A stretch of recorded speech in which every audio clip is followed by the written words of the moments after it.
Hello friends, இந்த வீடியோல நம்ம பார்க்க போறது addition and subtraction of integers using number line. First நம்ம ஏதாவது எடுத்துக்கிறோமே, ஏதாவது ஒரு ஸ்டார்டிங் பாயிண்ட் எடுத்துக்கிறோம் வச்சுக்கோங்க. இனி starting point for that matter ஜீரோவே எடுத்துக்கிறோம் வச்சுக்கோங்க. ஜீரோ வந்து ரைட் மூவ் பண்ணோம், பாசிட்டிவ்னு சொல்லுவோம், பாசிட்டிவ் டைரக்ஷன் சொல்லுவாங்க. இங்கே கொடுத்துருக்காங்க, இல்லைன்னா அது ஃபார்வர்ட் டைரக்ஷன் சொல்லுவாங்க. Forward direction, forward direction. Left side move பண்ணால் நெகட்டிவ் டைரக்ஷன் இங்கே கொடுத்துருக்க மாதிரி, இல்லை backward movement, backward direction movement எப்படி வேணாலும் யூஸ் வியூ பண்ணலாம் அதை. ரெண்டு விதமாக வியூ பண்ணலாம். இப்போ ஃபார்வர்ட் பேக்வேர்டு வியூ பண்ண என்ன அர்த்தம்னா ரெண்டு கேன்சல் ஆகும்னு அர்த்தம். இப்போ +1 யூனிட் நீங்கள் ஃபார்வர்ட் போகிறீங்க, -1 யூனிட் பேக்வேர்ட் போகிறீங்க. 1 யூனிட் பேக்வேர்ட் போகிறீங்கன்னா ரெண்டு கேன்சல் ஆகிடும். ஸோ எஃபெக்ட் பார்த்தீங்கன்னா நில் எஃபெக்ட் தான் வரும். ஓவரால் நீங்கள் வந்து 0 யூனிட்ஸ் தான் ட்ராவல் பண்ணியிருக்கீங்கன்னு அர்த்தம். இது டிஸ்டன்ஸ் வைஸ் வியூ பண்ணால் அடிஷனையும் சப்ராக்ஷனையும் டிஸ்டன்ஸ் மாதிரி வியூ பண்ணால் ரொம்ப ஈஸியாக இருக்கும் உங்களுக்கு அண்டர்ஸ்டாண்ட். ஓகே, இப்போ ஒரு சிம்பிளாக ஒரு நம்பர் லைன் வச்சுருக்கேன். அதை யூஸ் பண்ணி நம்ம 4 கொஷின் எக்ஸாக்டாக சால்வ் பண்ண போகிறோம். First question 11 + 3. ஓகே, 11 எங்கே இருக்குது? 0 ஸ்டார்டிங் பாயிண்ட்டை கன்சிடர் பண்ணலாம். 11 வந்து 11 units to the right of 0 இருக்கு. To the right of 0. இப்போ 11 எடுத்துக்கிட்டோம். 11லேருந்து 3 யூனிட்ஸ் ப்ளஸ் 3னா 11லேருந்து 3 யூனிட்ஸ் ரைட். 14 முடியும். 14. ஓகே, 11 - 3. செகண்ட் கொஷின் 11 எடுத்துக்கிட்டோம். இது +3 -3னா 3 யூனிட் பின்னாடி. -10 - 3 7. 11 - 3 8. Okay, third question -11 + 3. சரி, -11 எங்கே இருக்கும்? இதேமாதிரி 11 வந்து 0லேருந்து ரைட் சைடில் 11 யூனிட்ஸ் இருக்குது, லெஃப்ட் சைடில் 11 யூனிட்ஸ் இருந்தால் -11. ஓகே, -11 +3னா இங்கேருந்து 3 யூனிட் ரைட்டில் இங்கேருந்து முடியும். ஸோ -8ல் வந்து முடியும். இப்போ ஃபோர்த் கொஷின் -11 -3. அதே மாதிரி -11 இங்கே இருக்கும். இங்கேருந்து 3 யூனிட் லெஃப்டில் போகணும். ஸோ இங்கே இருக்கும் -14ல் இருக்கும். -14. ஓகே, இப்போ இன்னும் நல்ல நம்பர் லைன் யூஸ் பண்ணி நம்ம இது 4 கொஷின் மறுபடியும் சால்வ் பண்ண போகிறோம்.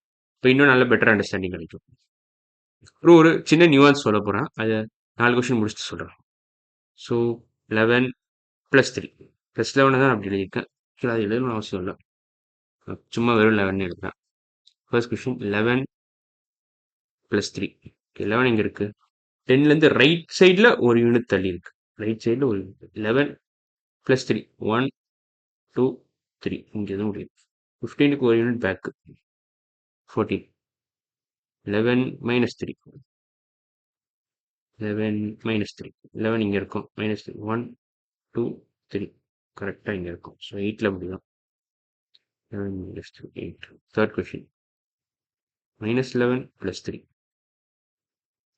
-11 இங்கே இருக்குது. -10 -11. -10லேருந்து ஒரு யூனிட் தள்ளி இருக்குது, ஒரு யூனிட் லெஃப்டில் இருக்குது கரெக்டாக சொல்லணும். +3 1 2 3. +3னா 3 யூனிட்ஸ் ரைட் சைடு.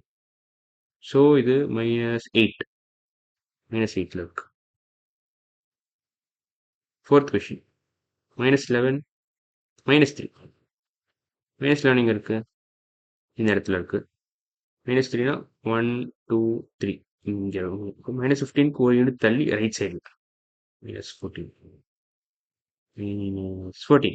ஓகே, இப்போ இந்த ரெண்டும் தெரியும் எல்லாருக்கும். இந்த ரெண்டும் 11 + 3 14 தான். -11 - 3 14 தான். ஆனால் இங்கே சைன் சேஞ்ச் ஆகுது. 11 - 3 ஏன் 8ன்னு வருது? ஏன்னா 11 வந்து 11 - 3 ஏன் 8 வருதுன்னா, செட்டாக சொல்லணும், 0 இங்கே இருக்குது. லெட்ஸ் சே 11 வந்து நல்லா தள்ளி இருக்கு, -3 வந்து கொஞ்சம் தான் டிஸ்டன்ஸ் இருக்கு. ஸோ இது ரெண்டுத்தையும் ஆட் பண்ணால் ஓவரால் டிஸ்டன்ஸ்க்கு பார்த்தீங்கன்னா 3யும் இந்த 3யும் கேன்சல் ஆயிடும். இது 3 + 8ன்னு வச்சுக்கலாமே. 3 + 8 யூனிட்ஸ் கன்சிடர் பண்ணால் இந்த டிஸ்டன்ஸும் இந்த டிஸ்டன்ஸும் கேன்சல் ஆகிடும். ஸோ ஓவரால் வந்து உங்களுக்கு 8 யூனிட்ஸ் தான் வரும். ஸோ ஆன்சர் 8ன்னு வரும். இதே -11, இப்போ என்ன கொஷின் போட்டோம்? 11 - 3 -11 + 3 போட்டால் இப்போ 0 அதே மாதிரி 0 எடுத்துக்கலாம். 0 -11 will be somewhere here. +3 வந்து இங்கே இருக்கும் இங்கே. ஸோ இதே மாதிரி இங்கேயும் -3யும் +3யும் கேன்சல் ஆகும். இந்த டிஸ்டன்ஸும் இந்த டிஸ்டன்ஸ் கேன்சல் ஆகிடும். ஆனால் இங்கே கூட ஒரு 8 யூனிட் எக்ஸ்ட்ரா இருக்கும். 8 யூனிட் லெஃப்ட்டில் இருக்கும் பேசிக்காக. 8 யூனிட்ஸ் லெஃப்ட். -8னா it's nothing but 8 units left of 0. Left of 0. So அதனால தான் இந்த சைன் வருது. ஸோ -11 + 3னா நெகட்டிவ் சைன் வரதுக்கு காரணமே -11 வந்து in spite of like 0 being inspect of இல்லை sorry inspect of being 3 being greater than -11 ஏன் சைன் வந்து ரெண்டுத்தையும் ஆட் பண்ணா நெகட்டிவ்னு வருதுன்னு கேட்டிங்கன்னா நெகட்டிவ் இந்த சைனுக்கு காரணம் என்னன்னு கேட்டிங்கன்னா இதான் காரணம். லைக் டிஸ்டன்ஸ் ஃப்ரம் 0 வந்து இதுக்கு அதிகமாக இருக்குது, -11க்கு அதிகமாக இருக்குது. ஸோ டிஸ்டன்ஸ் ஃப்ரம் 0 நம்ம இப்படி டெனோட் பண்ணுவோம் சம்டைம்ஸ் மேக்னிடியூடுன்னு டெனோட் பண்ணுவோம். இது வந்து டெஃபினட்டாக 3யோட அதிகம். இதோட டிஸ்டன்ஸ் தான் இந்த மேக்னிடியூட் தான் டிஸ்டன்ஸ் ஃப்ரம் 0ன்னு நம்ம சொல்லுவோம். ஓகே, இந்த வீடியோ அவ்வளோதான். அடுத்த வீடியோவில் பார்க்கலாம்.